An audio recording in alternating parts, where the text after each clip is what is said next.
Yo, yo, yo, what's happening? Nico here. I know that while we're making any type of change, usually a problem that we run into is in our minds, we make it more difficult than it really should be.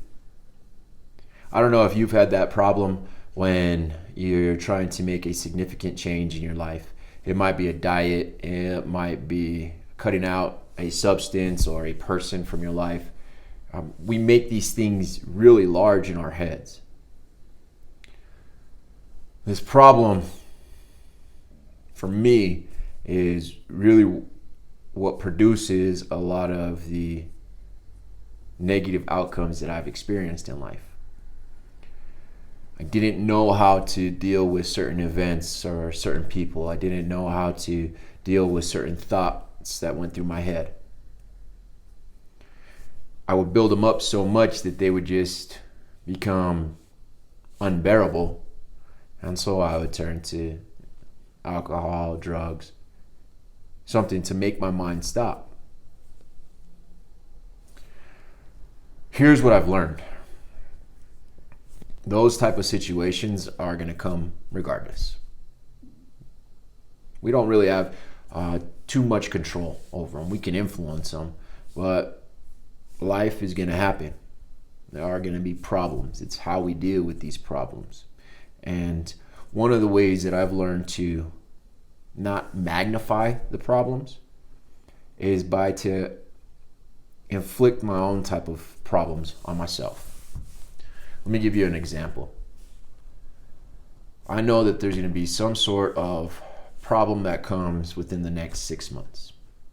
I know that there's an unexpected event that's going to happen because over my 30 years in life, just occurs.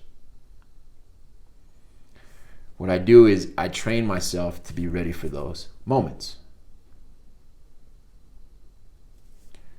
You can train yourself to be ready for these moments by removing something that is a pleasure to you for a certain amount of time. It's called like self-inflicted resistance, I guess is another way to think about it. If we know these moments are going to come, and if we already know that we're going to magnify an outcome that we kind of assume, worst case scenario,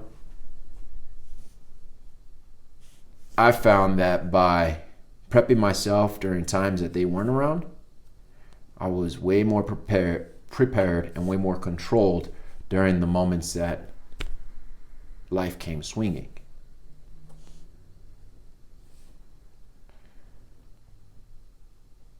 There's, I when I was younger, I used to call it self-inflicted pain.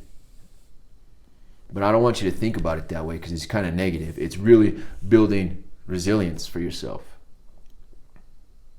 And it's doing it by removing something that won't cause you harm, won't harm somebody else, but it's something that you enjoy.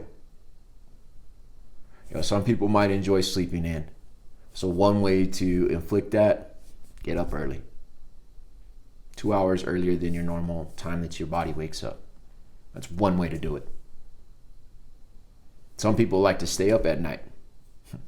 Set a bedtime. That's one way to self-inflict some restrictions so that when the world tries to confine you, you're able to say, what's up? I already know how to deal with this. It's a mental training hack so that when we have to deal with some problems that we don't know the outcomes of, we're able to control ourselves a lot more.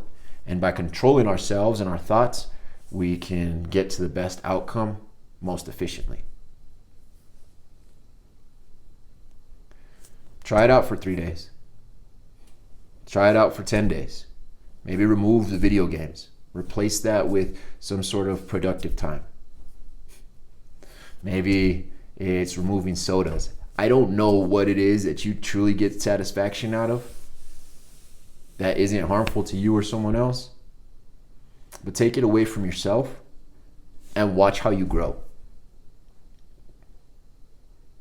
It's a game changer. Again, guys, I'm not here to do any type of recovery for you. I have my own journey to walk down. I really do just want to guide those who aren't as far down the journey as I am a little bit further and faster. Because the best version of yourself is what the world really deserves. And it's okay if you don't have a halo.